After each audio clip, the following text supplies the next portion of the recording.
Hello students, I am Shalu Rajput on my YouTube channel We Do It. Let's start our topic agriculture. Agriculture जो है वो Latin भाषा के दो शब्दों से मिलके बना है। पहला शब्द जो है एगर और एग्री जिसका अर्थ है मृदा और दूसरा शब्द है कल्चर जिसका अर्थ है कल्टीवेशन अर्थात सिंचाई करना। इस प्रकार कृषि शब्द का अर्थ है मृदा की सिंचाई करना या मृदा को जोतना। कृषि के अंतर्गत जो है हमारा फसलों को उगाना, फसलों, सब्जियों, फलों, फूलों इन सभी को उगाना शामिल है। इसके अतिरिक्त जानवरों का पालन पोषण या जानवरों का डोमेस्टिकेशन करना भी वो हमारा कृषि के अंतर्गत ही आता है। लेट्स वी नो, अब हम बात करते हैं एग्रीकल्चर के वो फैक्टर्स जो हमारी कृषि को प्रभावित करते हैं। तो इसमें हमारे दो फैक्टर्स हैं, एक है फिज़िकल फैक्टर्स और दूसरा है ह्यूमन फैक्टर। फिज़िकल अर्थात भौतिक कारक जिसके अंतर्गत हमारी किस प्रकार की मृदा है, वहाँ का जलवायु या मौसम कैसा है, वहाँ का जो ज़मीन है वो किस प्रकार की है। ये सभी फैक्टर्स भौतिक कारक हैं जो कि कृषि को प्रभावित करते हैं। इसके अतिरिक्त मानवीय कारक हैं जिसमें हमारी बीजों की गुणवत्ता, कीटनाशक और इसके अलावा किस प्रकार के औज़ार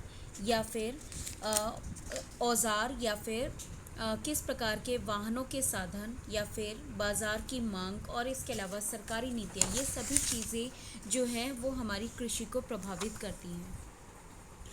एग्रीकल्चर जो है वो दुनिया की सबसे मोस्ट इम्पॉर्टेंट आर्थिक गतिविधियों में से एक जानी जाती है, लेकिन भारत में यही जो है अगर हम पूरे दुनिया की बात करें तो 50% से ज़्यादा जो लोग हैं वो कृषि के अंतर्गत कार्य करते हैं। जबकि भारत में अगर कृषि की बात करें तो भारत में 2/3 जो हैं वो पूरी तरह से कृषि पर ही डिपेंड रहते हैं। अब बात I economic activity. Economic activity होती क्या है? एक तरह से वो गतिविधियाँ जो कि ह्यूमन के द्वारा किसी न किसी प्रकार से अर्निंग करने के मकसद से की जाती है, उन्हीं को हम इकोनॉमिक एक्टिविटीज़ कहते हैं। इकोनॉमिक एक्टिविटीज़ का वर्गीकरण 3 प्रकार से है, जिसके अंतर्गत प्राइमरी सेक्टर, सेकेंडरी सेक्टर और टर्शियरी सेक्टर यानी कि प्राथमिक क्षेत्र, द्वितीयक क्षेत्र और तृतीयक क्षेत्र। इन 3 क्षेत्रों में इकोनॉमिक आर्थिक गतिविधियों को वर्गीकृत किया गया है। सेक्टर्स और उनके एग्जाम्पल्स कुछ इस प्रकार हैं, जैसे कि प्राइमरी के एग्जाम्पल है हमारे फिशिंग, फार्मिंग और माइनिंग। इसी तरह से मैन्युफैक्चरिंग जिसके अंदर कार फैक्ट्री का निर्माण यानी कारों का निर्माण करना, ब्रूअरी यानी कि शराब की भट्टी, फ्लावर मिल यानी कि आटे की मिल, ये सभी हमारे मैन्युफैक्चरिंग के एग्जाम्पल हैं। Manufacturing it means secondary activities. और थर्ड वन है सर्विस यानी कि हमारी टर्शियरी सेक्टर जिसके अंतर्गत हमारा बैंकिंग, रिटेल शॉप्स और रेस्टोरेंट ये सभी शामिल होते हैं। नेक्स्ट वन, हम यहाँ पर एग्जाम्पल्स अभी हमने पढ़े कि प्राइमरी सेक्टर के अंदर फिशिंग, एग्रीकल्चर, माइनिंग ये सभी तो आते हैं। इसके अलावा मिनरल एक्सट्रैक्शन और फॉरेस्ट्री भी प्राइमरी सेक्टर में आती है। अब हम बात करते हैं प्राइमरी सेक्टर है क्या। प्राइमरी सेक्टर या प्राइमरी इकोनॉमिक एक्टिविटी में वो सभी गतिविधियां शामिल होती हैं जिसके अंतर्गत हमें प्राकृतिक रूप से कच्चे माल को हम अगर उत्पादित करते हैं या फिर उसको निकालते हैं, ये सभी हमारी प्राथमिक आर्थिक गतिविधि के अंतर्गत आता है। जैसे कि यहाँ पर एग्जाम्पल दिया गया एग्रीकल्चर, फिशिंग, इसके अलावा माइनिंग। ये सभी में एग्रीकल्चर, फिशिंग इसमें हम प्रोडक्शन कर रहे हैं रॉ मटेरियल का या फिर प्रोडक्शन ऑफ नेचुरल रिसोर्सेज, जबकि माइनिंग के अंतर्गत हम एक्सट्रैक्ट कर रहे हैं नेचुरल रिसोर्सेज को। तो इसीलिए माइनिंग भी हमारी एक प्राइमरी इकोनॉमिक एक्टिविटी ही है। Next one we will talk about we have talk about secondary activity.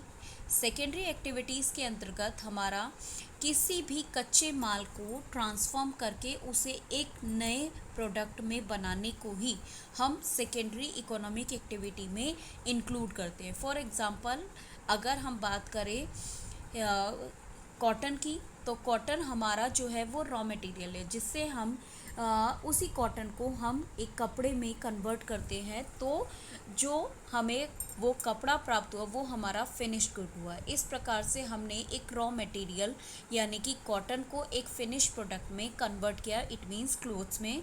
तो ये इस तरह से किसी भी रॉ मटेरियल को अगर हम किसी एक नए रूप में कन्वर्ट करते हैं तो यही एक्टिविटीज़ हमारी सेकेंडरी यानी द्वितीयक आर्थिक क्रियाओं के अंतर्गत शामिल की जाती है। यहाँ पर ये वेजिटेबल मार्केट है, इसके अलावा यहाँ पे आपको कार की फैक्ट्री दिख रही है, इसके अलावा यहाँ पे आपको एक ये यार्न फैक्ट्री दिख रही है, मीन्स का जो धागे की फैक्ट्री है। तो ये सभी हमारे एग्जाम्पल हैं सेकेंडरी इकोनॉमिक एक्टिविटी की।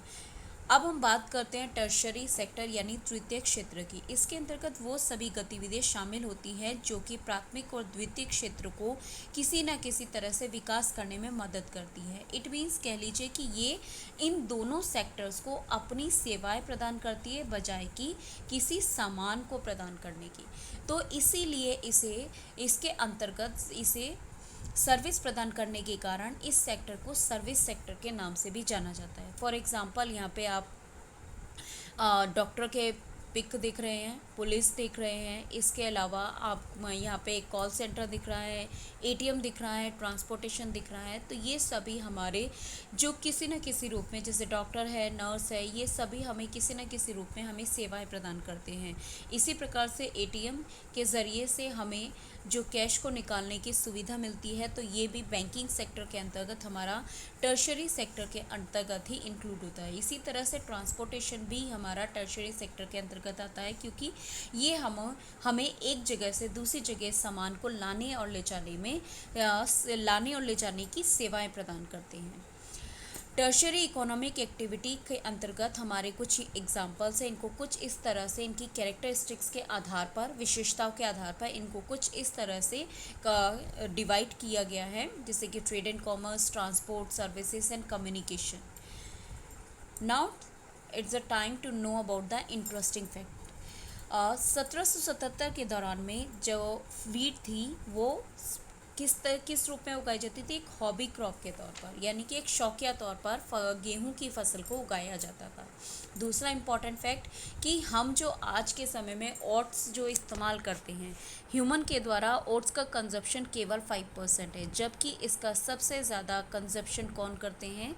जानवरों के चारे के तौर पर इसका इस्तेमाल किया जाता है। Thank you for watching my YouTube channel way to it.